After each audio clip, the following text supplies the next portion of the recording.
Bienvenue à notre rendez-vous pédagogique portant sur la phytopathologie. Nous avons précédemment parlé des caractères généraux des bactéries et des phytoplasmes des plantes.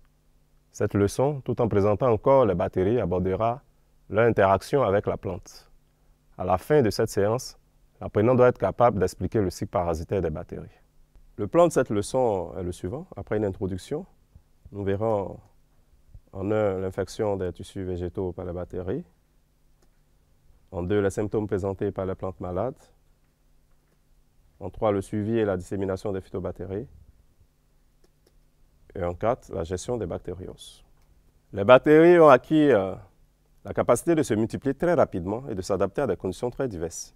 Certaines échappent à la compétition microbienne en vivant strictement en saprophyte avec les plantes au contact de la rhizosphère, comme Pseudomonas fluorescens ou au contact de la phylosphère. On trouve d'autres adaptations connues sous le thème de symbiose avec les plantes. Parmi ces bactéries, il figure celle du genre Rhizobium. D'autres bactéries établiront avec les plantes un troisième type d'interaction qui est le parasitisme.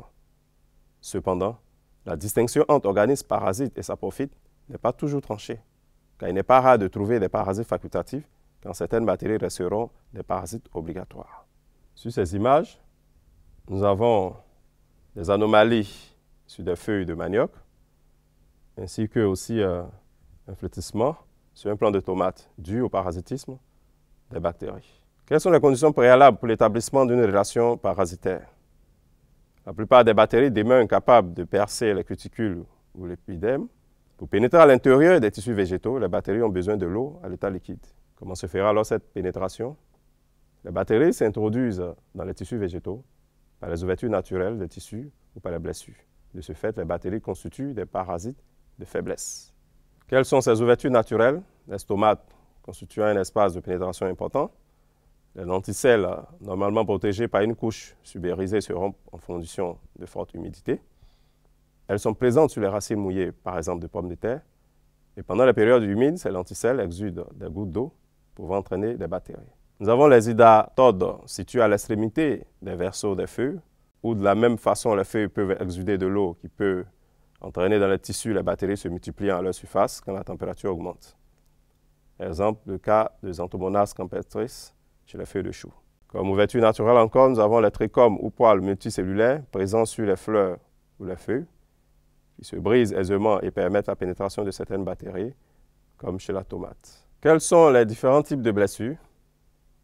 Des abrasions mécaniques, par exemple sous l'effet du vent, des cicatrices foliaires, des ouvertures laissées aussi lors des greffages et des opérations d'entretien comme la taille, et des blessures provoquées par des insectes lors de leur alimentation. Une fois dans les tissus, en cas de relation parasitaire compatible, les bactéries sont transportées par la sève et nagent dans l'espace intercellulaire. Pour certains pathosystèmes hôtes bactéries pathogènes, les flagelles contribuent au mouvement dans les espaces intercellulaires. Elles prennent une période d'incubation plus ou moins longue, durant laquelle elles se multiplient. Comment se fait cette multiplication bactérienne? Elle se multiplie en se divisant. Ce type de multiplication est appelé division binaire ou fission ou sessiparité. Chaque bactérie se multiplie ou encore se divise toutes les 20 ou 30 minutes s'il y a un milieu favorable à son développement. C'est cette propriété des bactéries de se reproduire en très peu de temps et leur production de toxines et d'enzymes qui les rendent phytopathogènes. On rencontre aussi certains phénomènes parasexuels de variabilité de bactéries tels que la conjugaison, la transduction et la transformation. Les bactéries peuvent également se multiplier à l'extérieur ou à l'intérieur des insectes vecteurs de certaines maladies bactériennes. Au cours de leur multiplication dans les plantes, les bactéries demeurent localisées dans les assises superficielles ou bien progressent profondément en cas d'infection systémique. Ainsi, selon leur nature et leur mode d'action, elles se répandent dans tous les organes de la plante ou se limitent électivement à certains d'entre eux. C'est ainsi qu'on peut les rencontrer à l'extérieur ou à l'intérieur des graines, dans les tubercules ou aussi dans d'autres organes de reproduction végétative. On les rencontre également sur les feuilles ou sur les bourgeons. Les bactéries peuvent être intercellulaires, intravasculaires ou intracellulaires. Leur période d'activité dépend des conditions favorables à leur développement et à la susceptibilité de l'hôte. Quelles sont les anomalies observables chez les plantes? Disons que les symptômes extérieurs apparaissent lorsque les désorganisations produites par les diastases ou les toxines deviennent assez importantes pour déclencher des altérations visibles. il y a une diversité d'anomalies. Selon les espèces, la plante hôte, les tissus et les organes atteints, leur âge et les conditions climatiques. Aussi faut-il tenir compte de la spécificité parasitaire des bactéries. On pourra observer un anisme d'un organe ou du plant entier, des modifications de coloration, une formation de tumeur, un flétrissement, une pourriture et des taches. Comme sur ces images, nous avons flétrissement, des pourritures, des nécroses et d'autres symptômes sur la feuille. Selon leur localisation et leur action, on distingue les maladies vasculaires et les maladies parenchymateuses. Les maladies vasculaires causent le flétrissement du plant. Les bactéries envahissent les faisceaux et en exudent sous forme de liquide muqueux lorsqu'on coupe les organes attaqués. Ici, nous avons le flétrissement et voilà un exudat bactérien. Le parasite reste strictement limité au vaisseau ou bien se répand dans les tissus périvasculaires et y creuse des cavités.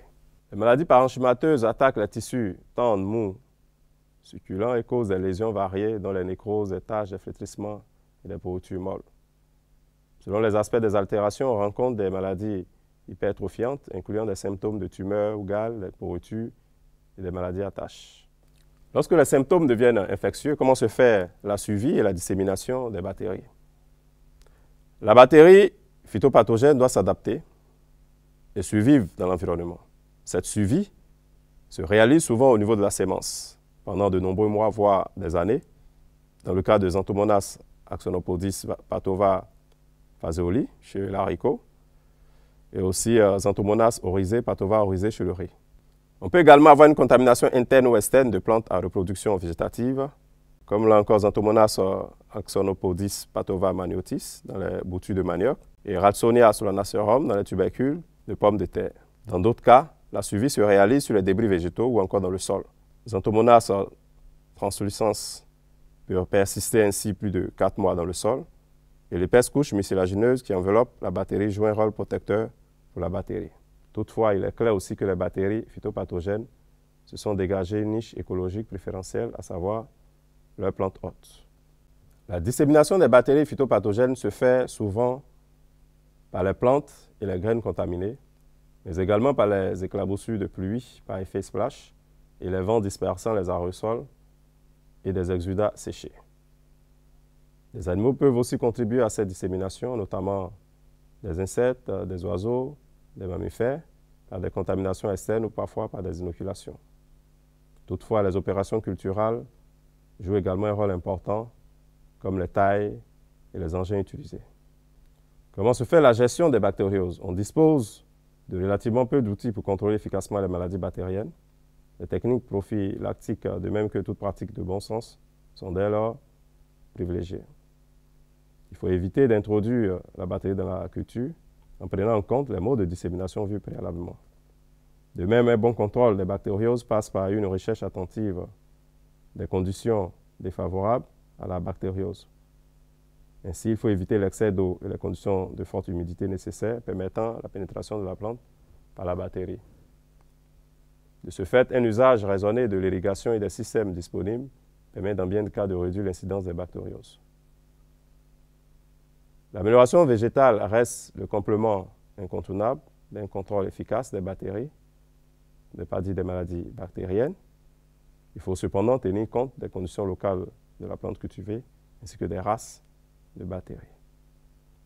Le contrôle chimique des bactéries sera plus lié à la désinfection des semences avant la plantation.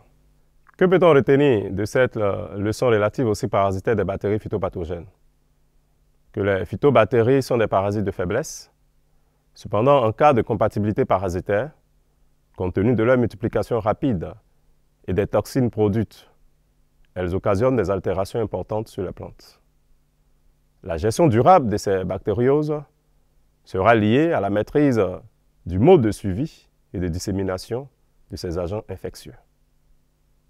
Dans la suite, nous parlerons des maladies infectieuses causées par les champignons vrais et les pseudo-champignons. Merci de votre attention.